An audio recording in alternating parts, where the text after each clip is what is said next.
주제 말씀 시작. 부르심에 순종할 때 역사는 일어납니다. 부르심에 순종할 때요, 역사가 일어납니다. 역사는 그렇게 하나님께서 이렇게 세우셨거든요. 여러분, M4 세대라는 말 들어보셨죠? M4. 3포 세대, 5포 세대, 7포 세대 막 이런 말들이 있지 않습니까? M4라는 것은 모든 것을 포기한 세대라는 뜻이에요.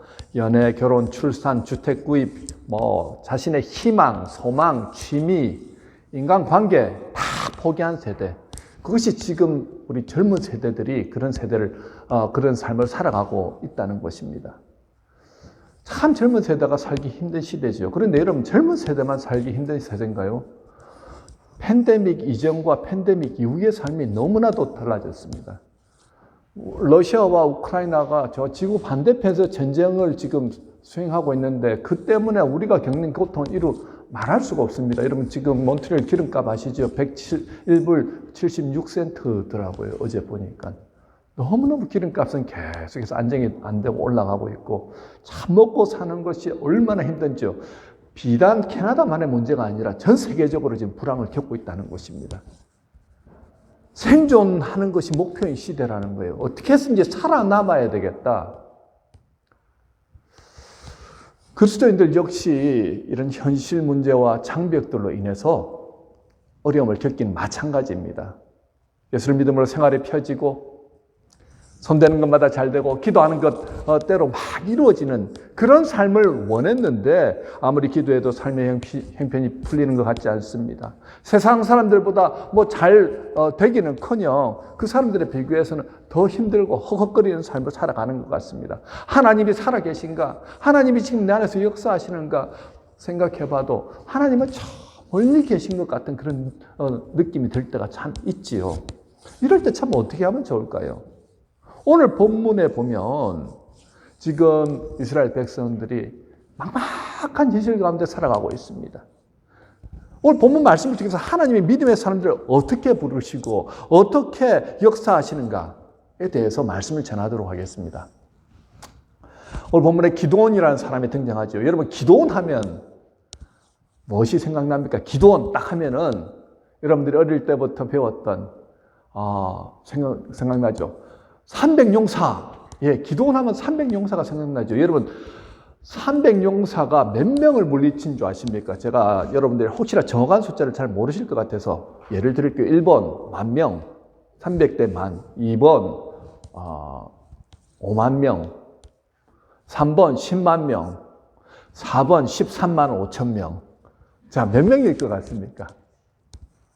답이 너무 디테일하게 나오죠. 다 10,000명, 50,000명, 이분으로 이렇게 10만 명 끝나다가 13만 5천 명으로 딱 끝나니까 13만 5천 명이구나 아마 그렇게 생각하실 겁니다. 맞습니다. 1대 10도 여러분들 싸워서 이기기가 쉽지 않습니다. 여러분, 한 명과 싸워서 이기는 것도 쉽지 않고요. 1대 2가 되어도 이기기가 힘듭니다. 1대 10만 되어도요, 이긴다는 것은 기적 같은 일이고요. 그런데 1대 450입니다. 도무지 한 사람이 450명과 싸워서 이긴다는 것은 이건 기적 아니면 이길 수 없는 일이죠.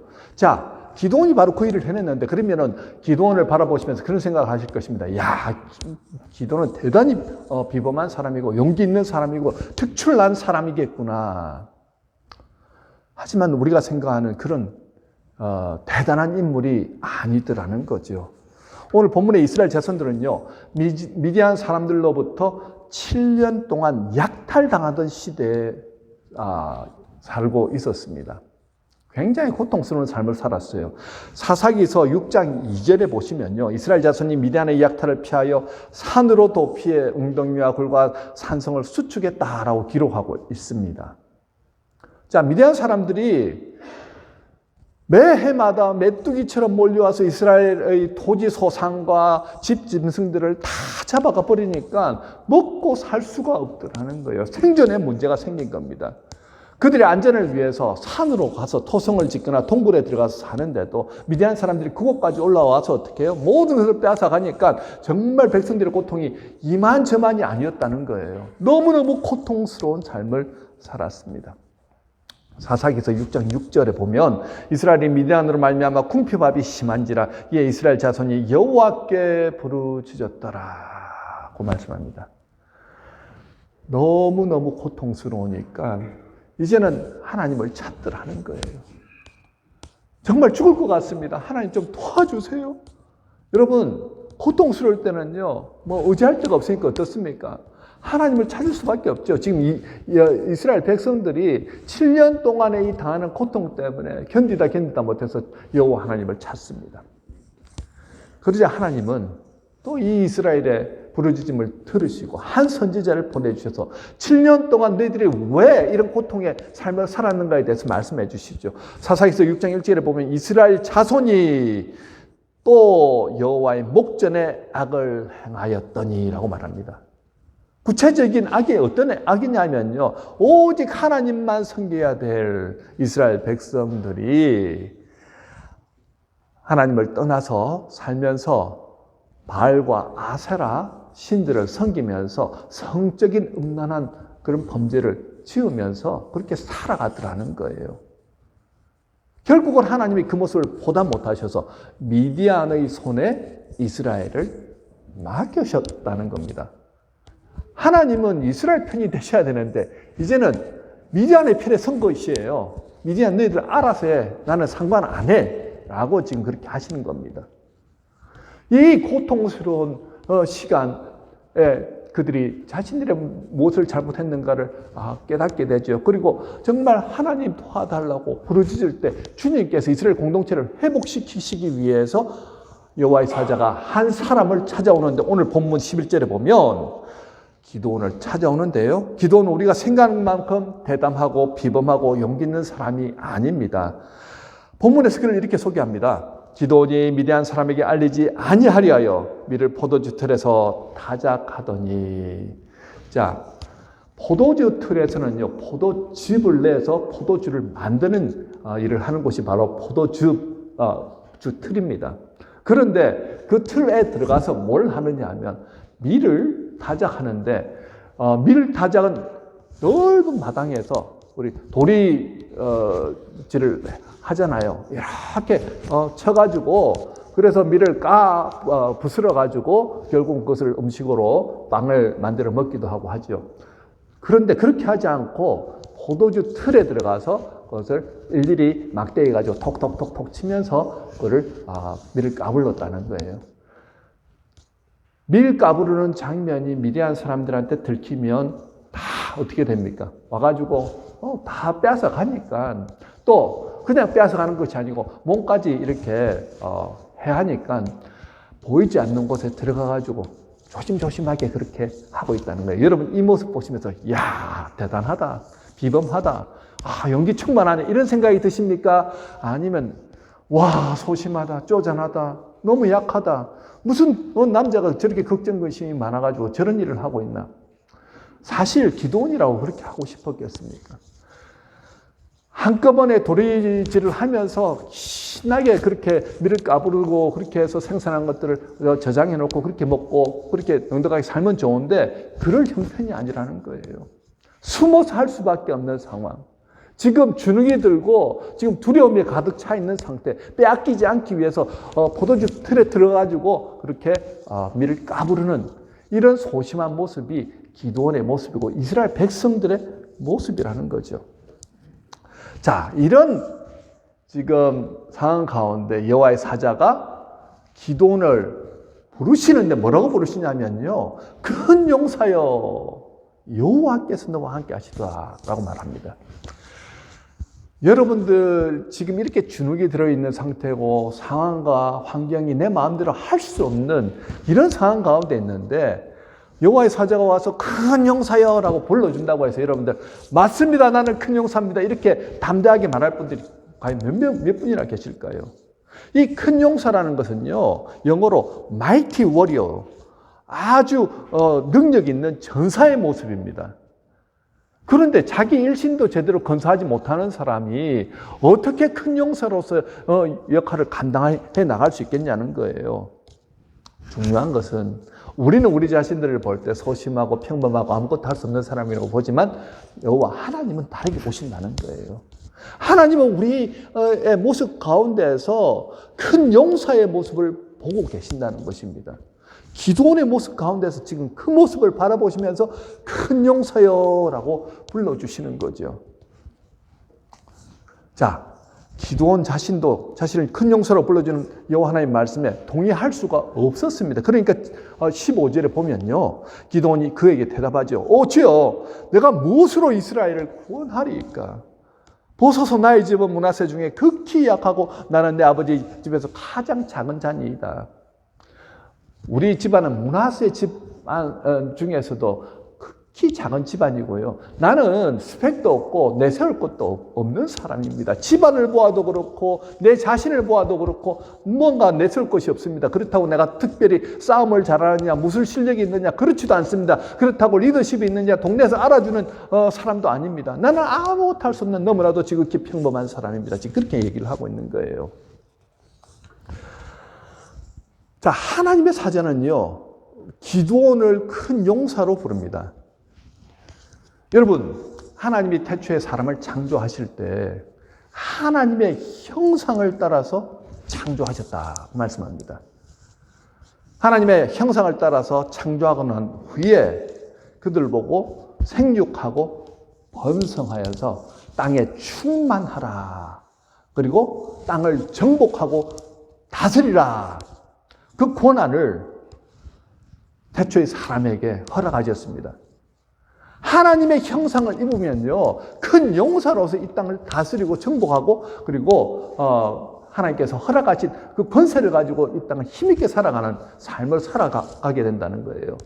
원래 큰 용사로서 살아가야 되는데 지금 기도원은 어떤 모습입니까? 큰 용사는커녕 작은 용사도 못 되는 거예요. 너무나도 지극히 소심하고 연약한 인생처럼 보입니다.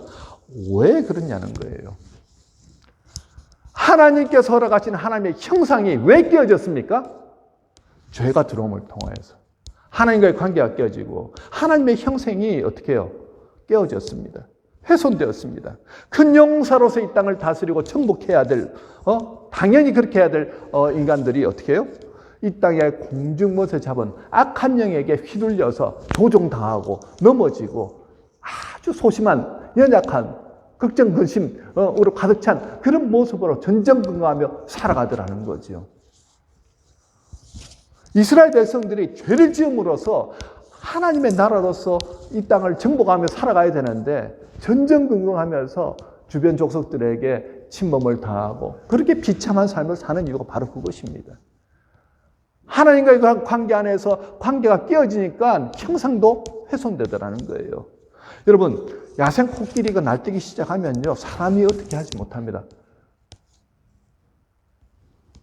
야생 세계에서 가장 무서운 동물 하면 사자죠. 사자도 함부로 못하는 게 코끼리예요. 그런데 우리가 생각하죠.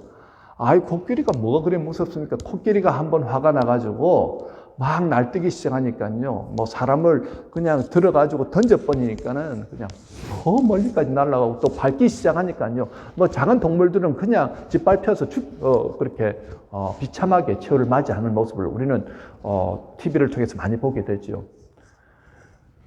자, 코끼리는 어떤 면에서는 이렇게 엄청난 파워와 힘을 가지고 있습니다. 그런데 코끼리가 조련을 당하면 어떤 역사가 일어나는 줄 압니까? 조그만 어린이가 막대기 하나 들고 일어서 하면 일어서고 앉아 하면 앉아야 되는 그런 신세가 되더라는 거예요. 조련사가 코끼리를 조련할 때 어떻게 길들이냐 하면요, 처음에는 어린 코끼리가 태어나면은 엄마하고 떨어지게 만들어가지고 저기에 보시면은 코끼리 파잔이라고 해가지고 코끼리를 이 나무 기둥에 딱 묶어둡니다. 그래가지고 꼼짝달싹 못하게 며칠을 가만히 놔두는 거예요. 그럼 코끼리의 의식 속에 나는 이렇게 아무것도 할 수 없는 존재인가 보다. 저렇게 밧줄에 묶여있고 쇠사슬에 이렇게 다리에 묶여서 며칠을 있다 보면요, 내가 몸을 흔들면 흔들수록 내가 발버둥 치면 칠수록 더 고통을 받는구나. 그리고 그걸 포기를 한다는 거예요. 그럴 때마다 이제 기둥에 묶여있던 줄을 하나씩 풀어준다는 겁니다. 나중에는요, 아주 그냥 밧줄 중에서도 가장 약한 밧줄을 살짝 묶어놔도 코끼리는 그 자리에서 벗어나지 않는다는 거예요. 그리고 주인이 지팡이 하나 들고 일어서 하면 일어서고, 자, 짐을 들어 하면 짐을 들고, 가 하면 가고, 그 꼬마의 말에 절대 복종하는 그런 모습으로 조련이 되더라는 거예요. 죄로 인해서 하나님의 형상이 훼손되어지면 악한 영이 우리 안에 들어와가지고 너는 더 이상 하나님의 백성이 아니야. 너 힘으로는 아무것도 할 수 없어. 너는 내가 시킨 대로 이제 해야 돼 하면서 힘없이 연약한 모습으로 그렇게 살아가더라는 겁니다. 여러분, 하나님의 백성들이 가장 힘있고 가장 능력 가운데 살 때가 언제인 줄 아십니까? 하나님의 형상이 회복되어서 큰 용사로서 힘있게 살아갈 때가 언제인 줄 아십니까? 거룩함과 온전함으로 하나님 은혜 가운데 살아갈 때라는 거예요. 그 거룩함과 온전함이 훼손되어졌을 때, 죄가 우리 안에서 역사하기 시작할 때 우리는 하나님을 믿고 예수 그리스도를 알매도 불구하고 여전히 세상 사람들이 볼 때는 연약한 존재, 부족한 존재로 그렇게 살아갈 수밖에 없더라는 거죠. 지금 이스라엘 백성들은요, 큰 용사로서 살아가야 되는데 마치 조련당한 코끼리처럼 이렇게 자기의 정체성도 모른 채 악한 영에게 미혹되어 가지고 죄 때문에 하나님과의 관계가 깨어지고 하나님이 맡긴 미디안의 손에 그냥 조종당하면서 아무것도 할 수 없는 그런 연약한 모습으로 살아가는 것이 오늘 이 이스라엘 백성들의 모습이고 기드온의 모습이라는 거죠. 기드온은 그런 생각을 했어요. 내가 뭘 할 수 있습니까? 나보고 큰 용사라고요? 나 큰 용사 아닙니다. 큰 용사 하고 싶지도 않습니다. 내가 뭘 할 수 있겠습니까? 그럼에도 불구하고 하나님은 원래 고유의 하나님의 형상을 기드온으로부터 회복시키길 원하시더라는 거예요. 너 큰 용사 맞아. 내가 너를 통해서 할 일이 있어. 내가 너와 함께하고 있잖아. 지금 답답한 심경으로 계속해서 지금 그게 말하고 있습니다. 그런데 그가 하는 말은 무엇입니까? 13절에 여호와께서 우리와 함께 계시면 어찌하여 이 모든 일이 우리에게 일어났나이까? 일찍이 우리에게 이르기를 여호와께서 우리를 애굽에서 올라오게 하신 것이 아니냐 한 그 모든 이적이 어디 있나이까? 이제 여호와께서 우리를 버리사 미디안의 손에 우리를 넘겨주셨나이다. 한마디로 정말 하나님이 함께 계시다고 한다면 미디안 적들에게 우리를 손을 이렇게 넘겨주시고 우리가 이렇게 고통스러운 삶을 사는 게 맞습니까? 7년 동안 너무나도 가혹한 시련을 이렇게 받고 있는데 이거 어떻게 설명해야 됩니까? 이미 선지자를 통해 가지고 너희들이 이런 고통을 겪는 것은 너희 죄 때문이라는 것을 말씀해 주셨는데 기드온에게 가타부타 말씀하시지 않고 14절에서 그저 이렇게 말씀하십니다. 너는 가서 이 너의 힘으로 이스라엘을 미디안 손에서 구원하라. 내가 너를 보낸 것이 아니냐. 자, 이 말을 세번역 성경에서는요, 너의 힘으로 이 말을 기운내라. 기운내서 이제 일어나서 미디안 손에서 네가 이스라엘 백성들을 구원해. 내가 너를 보낸 거 아니냐. 이렇게 소명을 주시더라는 거죠. 자기 한 몸도 건사하기 힘든 기드온에게 이스라엘 백성들을 구원하라는 그런 명령을 지금 하고 계십니다. 이런 명령을 들으면서 여러분들은 어떤 생각이 드십니까?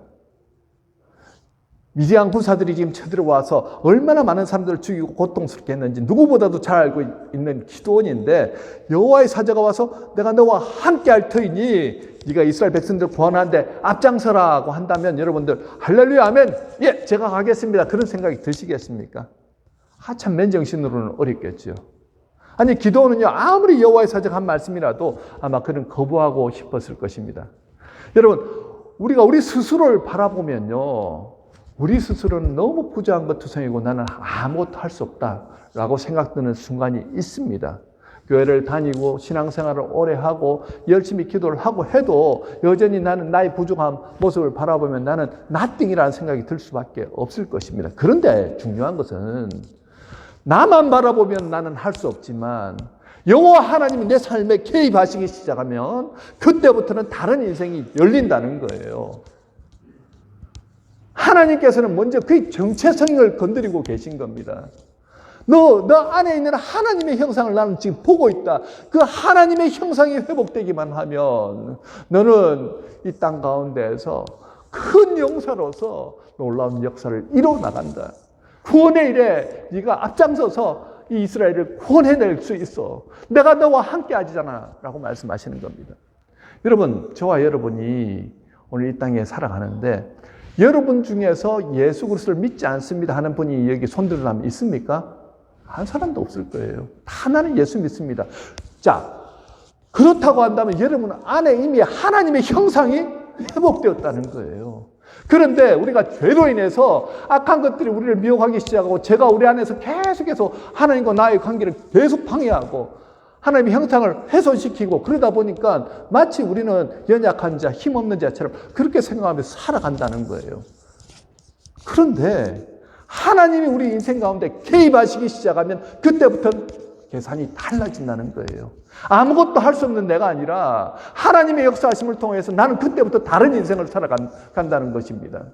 무슨 말씀이냐면요.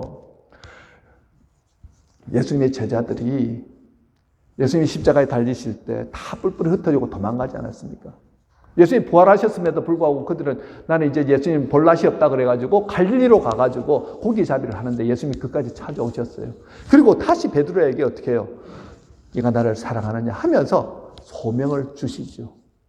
다시 베드로가 일어납니다. 나 주님 사랑합니다. 주님 말씀대로 순종하겠습니다. 그리고 승천하시기 전에 너희들이 모여서 예루살렘을 떠나지 말고 기도함으로 성령을 기다리라. 그들이 모여서 기도하기 시작하고 성령의 충만함이 그들에게 임하고 성령 충만이 임함을 통하여서 그들이 예수님이 하셨던 그 일들을 똑같이 하더라는 거예요. 예수님이 이미 하늘로 올리우신 걸 그들이 다 보았음에도 불구하고 성령이 지금 나와 함께 하시는구나. 성령이 나를 도우시는구나 하는 것을 믿고는 나가서 복음 전하기 시작하는데 3,000명, 5,000명이 예수를 믿기 시작하고요. 병자들이 그렇게 막 나음을 잊기를 시작하고 귀신들이 쫓겨나기를 시작하고요. 막 그런 역사들이 일어나더라는 겁니다. 예수 성령이 임하기 전과 임한 후에 삶이 어떻게 달라졌습니까? 성령이 임하고 난 다음에 그들의 정체성, 내가 하나님의 형상으로서 큰 용사로서 내가 이 땅을 살아가고 있구나 하는 것을 그들이 발견하고 난 다음부터 그들의 인생이 달라졌다는 거예요. 많은 분들이 목사님, 내가 예수를 믿으면서도 왜 이런 인생을 살아갈까요? 왜 이렇게 힘들고 어려울까요? 여러분, 주님께서 원하시는 삶은요, 하나님의 백성으로서 우리에게 맡겨진 일들을 이 땅 가운데 이루기를 원하신다는 거예요. 베드로전서 2장 9절에 뭐라고 말씀하십니까? 너희는 택하신 족속이요 왕같은 제사장들이요 거룩한 나라의 그의 소유가 된 백성이니 이는 너희를 어두운 데서 불러내어 그의 기이한 빛에 들어가게 하신 이의 아름다운 덕을 선포하게 하려 하심이라.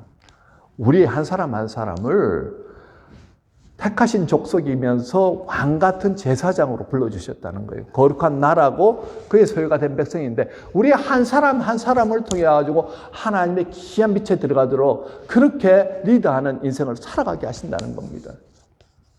여러분들이 있는 곳에서 여러분들이 큰 용사로서 하나님이 함께 하시는 사람으로서 여러분들이 있는 곳에서 빛을 전함을 통해서 믿지 않는 많은 사람들이 그 기이한 빛을 알게 되고 믿게 되는 일에 우리를 쓰신다는 거예요. 많은 분들이 나는 내 능력으로는 아무것도 할 수 없으며 나는 연약합니다, 부족합니다라고 생각할지 모릅니다. 성경에서 여러분 성경을 책을 쭉 살펴보시면 하나님 앞에 귀하게 쓰임 받았던 사람들은 저와 여러분과 별반 다르지 않는 사람들이었어요. 소심하고 걱정, 의심, 염려 많고 연약하고 자기 능력으로는 아무것도 할 수 없는 그런 사람들이었습니다. 나는 nothing입니다. 나는 할 수 없습니다. 그런데 하나님 그 사람들을 어떻게 해요? 큰 용사로 불러주시고 내가 너와 함께하면 달라진다라고 말씀하시는 겁니다. 여러분, 기드온이 그 말씀을 듣고 무엇부터 실행을 하였냐면요. 사사기 6장 25절 26절에 보면 전쟁에 앞서서 하나님께서 기드온 아버지 집에 있는 바알 제단을 헐고 아세라상을 찍어내라 그 말씀하십니다. 자, 가장 큰 문제가 하나님과의 관계 안에서 죄된 부분들, 그 부분을 어떻게 해요? 도려내야 된다는 거예요. 우상 숭배하는 그 부분, 하나님 앞에 죄된 부분을 도려내야 한다는 거예요. 자, 그것을 도려내기 위해서 그는 자기 집에 있는 종 10명과 함께 바알의 제단을 헐고 아세라상을 찍어가지고 그리고 다 불태워가지고 그렇게 없앱니다. 사실은요, 지금 미디안 사람들과 싸우는 것보다 이스라엘 사람들과 싸워서 어떤 면에서는 이 영적인 부분들의 문제를 해결해야 되는데 더 두려운 것은 이스라엘 백성들이 그를 어떻게 대할 것인가 하는 것이 참 두려운 일이었습니다. 그때 그의 아버지가 바알이 살아있는 신이라고 한다면 바알과 기드온이 싸울 것이다 라고 하면서 어떤 면에서는 기드온을 서포트하는 입장에 섰지요. 그런데 결국은 기드온이 여룻바알이라는 별명을 얻게 됩니다. 여룻바알이 무엇입니까? 바알을 대적한 자라는 거죠. 두려움으로 가득 차서 가장 먼저 했던 죄된 부분을 끊어내고 그 하나님과의 관계 안에 있던 그 문제를 끊어내기 시작하였을 때 하나님의 역사가 그때부터 시작되더라는 거예요.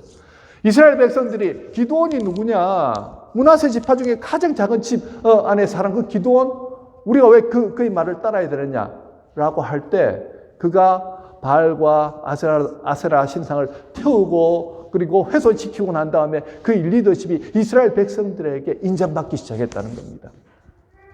여러분, 우리 안에 하나님과의 관계 안에서 문제가 있는 것들이 있습니까? 하나님보다 더 사랑하는 것들, 내가 추구하는 것들 중에서 돈을 추구하시고 자녀를 더 하나님보다 귀하게 여기면서 추구하고 있거나 아니면은 과도한 취미 생활이라든지 아니면 내가 계속 반복해서 많은 시간을 지금 두고 행하고 있는 것들, 하나님보다 더 중요하게 여기는 것들을 여러분들이 먼저 해결하지 않고 나는 하나님의 복을 받기를 원합니다.